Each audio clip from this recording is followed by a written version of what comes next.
Hey guys, it's Julian, and today I'm going to be showing you how to make new disco, like Purple Disco Machine. As usual, you can get the full project file, samples, MIDI, all of that from this video is available right at the top of the description on my Bandcamp. It's a great way to support me if you guys are enjoying these videos, and yeah, let's get started. So, this is the loop from the intro. We're at 120 BPM, a little bit slower than normal house tempo, but still pretty upbeat, especially with all the percussion going on, it gives it that intensity that you want. And the first layer that we have up here is the piano, which sounds like this.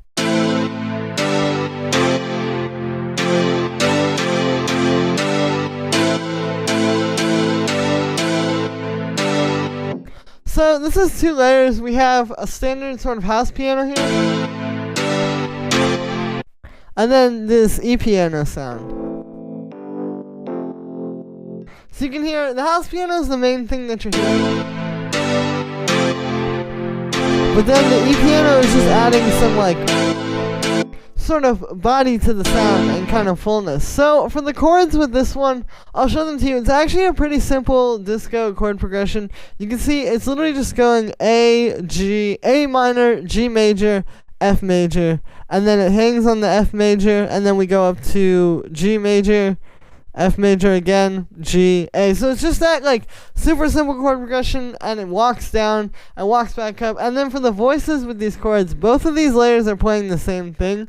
But what's happening is, again, these are just the basic chords. So if you look up top, you can see A minor, G major, F major, just triads. And then I've just doubled up the root note and then the fifth. So these two voices, those are just doubled up an octave down. So we're getting that sort of body to the chords. This is a good way to get really full sounding chords. And yeah, so for the sound on the house piano, it's just this piano sample, just this very bright, sharp piano like this. I've got it going through a bit of chorus to spread it out, as well as a bit of saturation, which just makes it a bit more full and makes it hit more. And then finally, we just have the compressor side chaining into the cake a little bit and a high pass filter. And with this one, I didn't side chain it as hard as most of the other layers. You'll see what I'm talking about, but this really stands out in the mix so that you're hearing you still hear it side chained so it fits into the groove, but you're getting a lot more of it as opposed to the other layers, which are a little bit more tucked back with the side chain. And then for the E-piano, so it's just this EP faceplant down here. I've got it going through some drum bus to beef it up. And then this one's being sidechained. You can see that's stronger than the house piano. And then it's being a high pass. And again, this is just in here to sort of accentuate what's happening with the house piano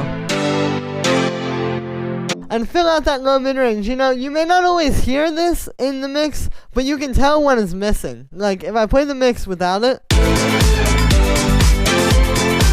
and then with it,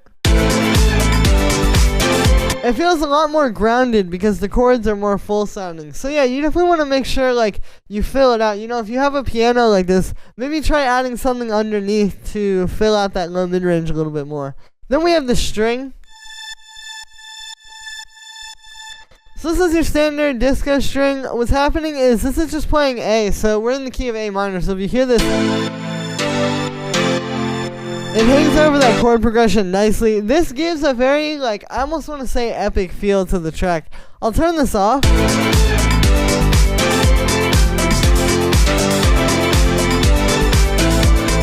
And just having that constant, I think it does a lot.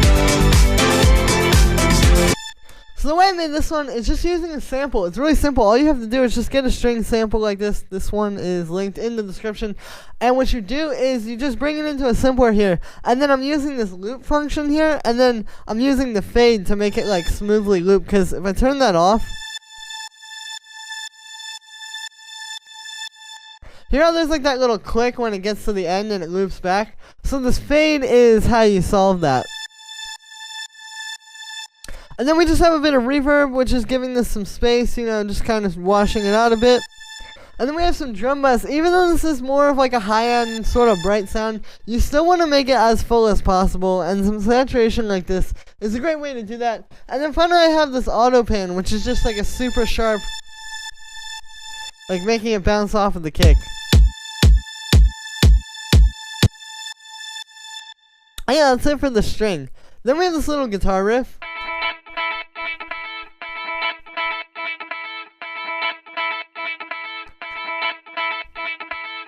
So this is your standard sort of like funky disco guitar riff. If I play this with the chords, this is almost like the string in that it's really just meant to drone.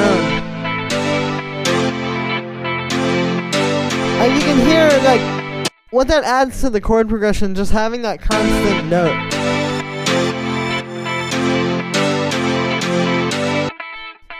So yeah, I just played this thing live. And then I've got it going through this clean rhythm funk guitar. This is an amp simulator from Ableton, so here's without it.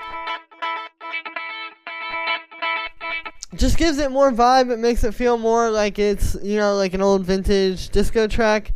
Then I have this going through the Haas effect. So one thing that I noticed is that when you have these guitar riffs in this type of track, you need it to be very wide. If it's not really wide like this, it's just gonna kind of get lost in the mix. And it's all about like where you put different things, you know. So like this is super spread out, and then you have your string maybe like around here, and then the chords come down here. So now instead of having everything right in this part in the middle, you have one thing here, one thing here, and one thing here, and it's just making like the whole track kind of fit together a lot better. So definitely important to try to do something to really spread the guitar out. And the way I've done this here is really simple. It's just this audio effect rack. We have a dry chain, which is panned all the way to the left, and then this chain, which is panned all the way to the right, with some delay on it. And all this is doing is, you can see I have the feedback down, so we're not really getting delay in the sense where it's like, you know, it's not really ringing out, but what it's doing is it's just delaying the signal forward 10 milliseconds. So that's how you get the Haas effect. It's essentially having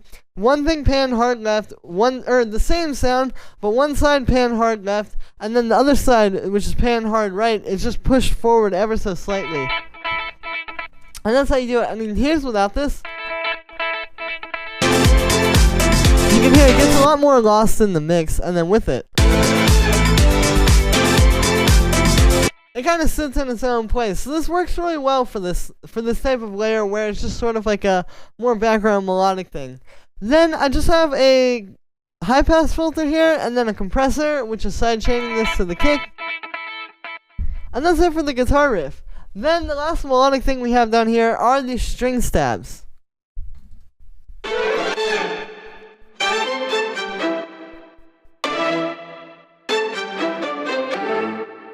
So these are your sort of choppy disco string stabs like you would hear in the stylo track. The main thing is just like, one, getting good sounds like these ones, and then also like how you chop them. Like if you listen, this isn't just random chops. I didn't just chop out different like random things and try to piece them together. It's like kind of telling one melodic phrase.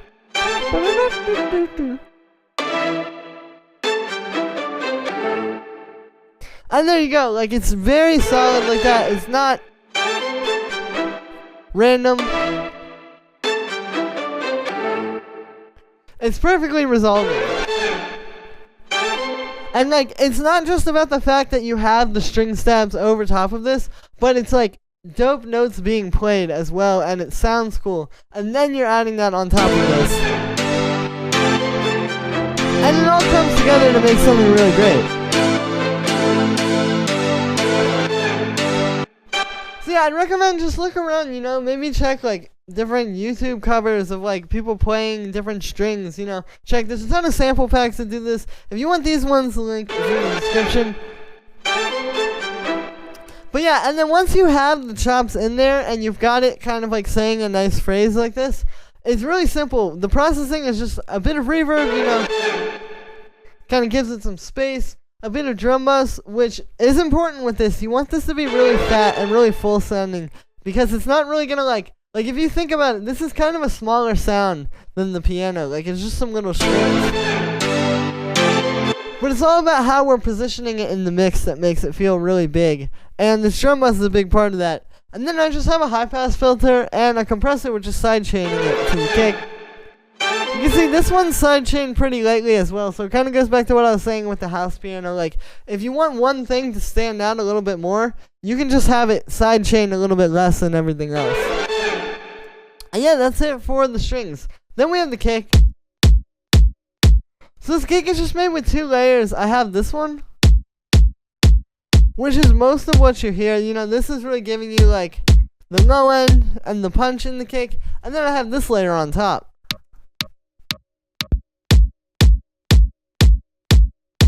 So you can hear that's just like this more Lindrum style kick.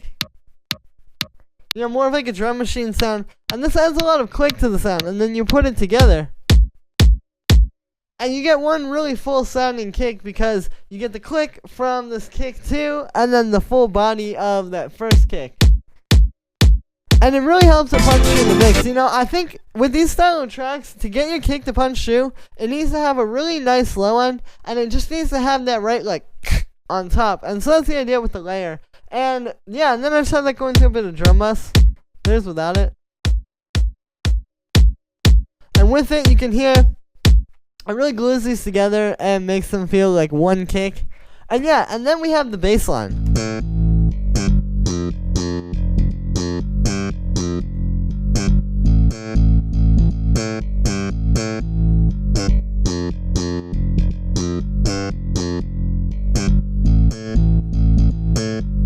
So this bass line is simpler than it looks. It's just following the chord progression. I started with the MIDI from the chords. And basically, it's just playing this pattern where it's bouncing up like to octaves of these different notes. Like if you look at this all, it's literally just like A to A an octave up, G to G an octave up, F. It's nothing too crazy notes-wise. It's just the notes, the root notes of the chords. But then it's all about the groove and how you make that like, you know, really swing.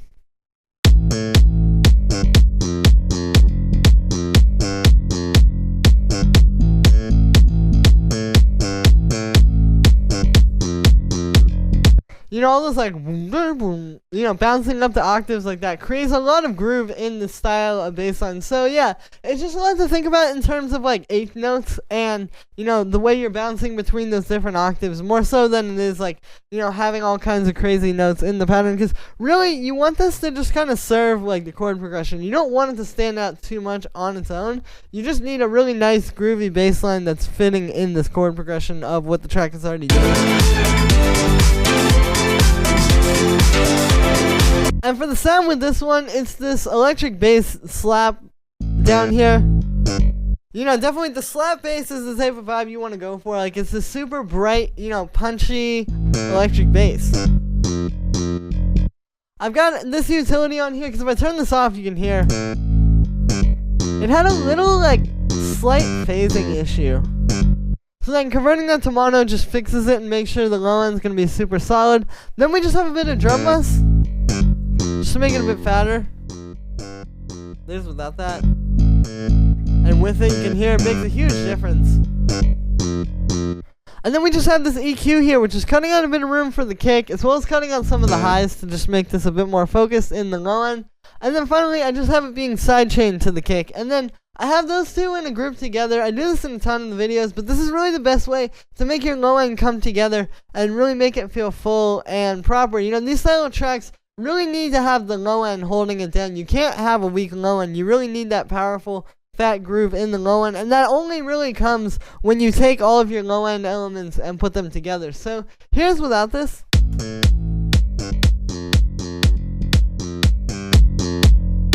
And then with it, so you can hear that saturation. It just does so much for not just gluing these together and make them work really well together, but it also just helps to like make the kick sound as full as possible and make the bass line feel as full as possible. You know, this really gives it that last touch to really be like powerful in the mix. And yeah, then after that we have the drums.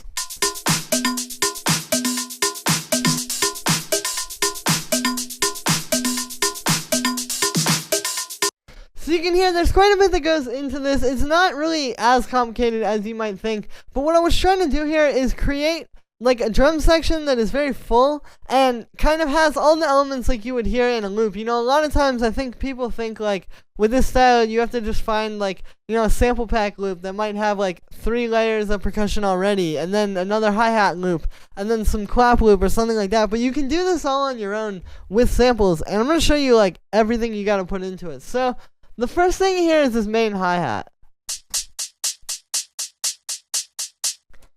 So that right off the bat is just giving you just a nice. So like if we hear that with like the kick and the snare, right off the bat, that's a lot of energy just from having this thing go. So that's the first thing there, is you want to have some type of hi-hat just playing straight eighth notes like this. You can see I played with the velocities a little bit, you know, it gives it some depth. But that's the first thing, and you may not entirely notice that. But see how when I take it out, there's like something energy-wise that's missing from the track. So yeah, you're not always just going to have like a like you would in other styles of house. And this style is a bit more like that. And then after that we have the snare and the clap, which sound like this.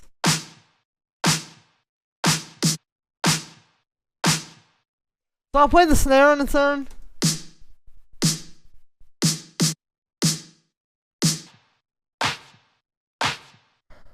And then there's the clap. So you can hear what these are each doing. The snare is a lot more of the punch of the sound. And then this clap gives you that mid-rangey like on the sound. And you put them together.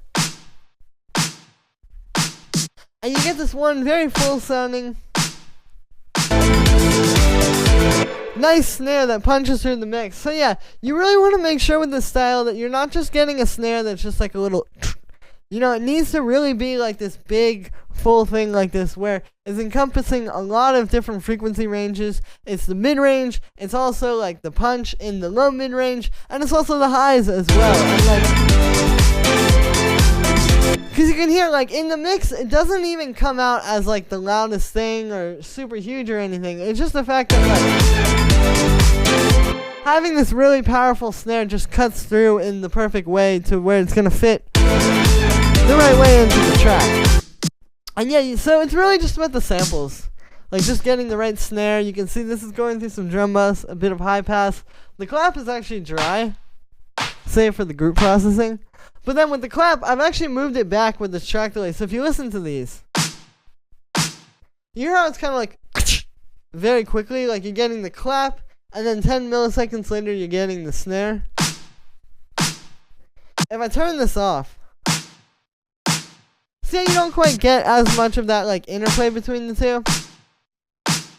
So that's just a little technique to kind of make it come to life a little bit more. You know, it feels more like a hand clap when it's a little bit before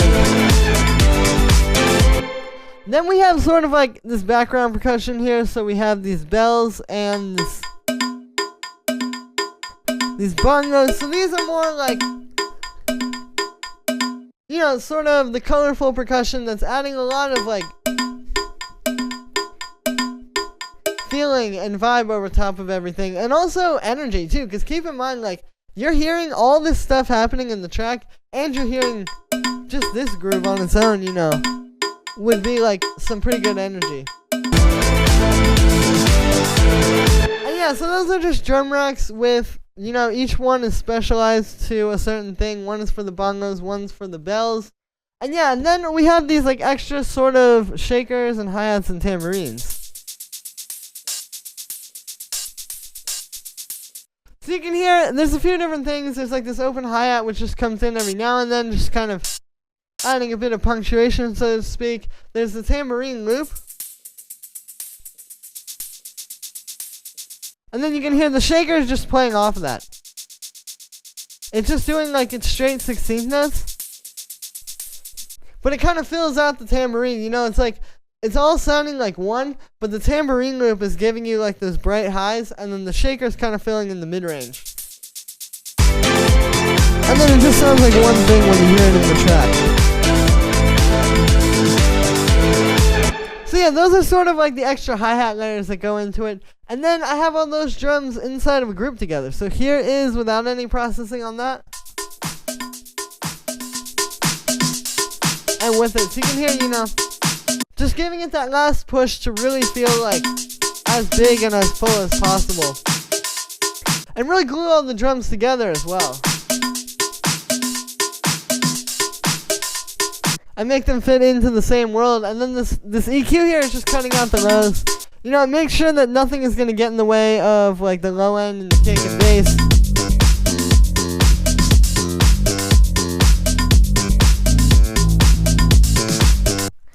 and mix it up. And yeah, so that is it for the drums, and that is also going to be it for this video, guys. I hope you enjoyed. As always, make sure to like this video as well as subscribe, and let me know what you think of this video in the comments. Like I said in the beginning, you can get this full project file, samples, MIDI, presets, literally everything from this video. If you just want the string stabs or the guitar or the chord progression, anything, you can get it all right in the description on my Bandcamp. This is a great way to support me. If you guys have been enjoying these videos, helps me keep going so I can keep making more of them for you. And if you're a patron on my Patreon, check there because it's already available. And yeah, thank you so much, guys, and I will see you tomorrow with another video.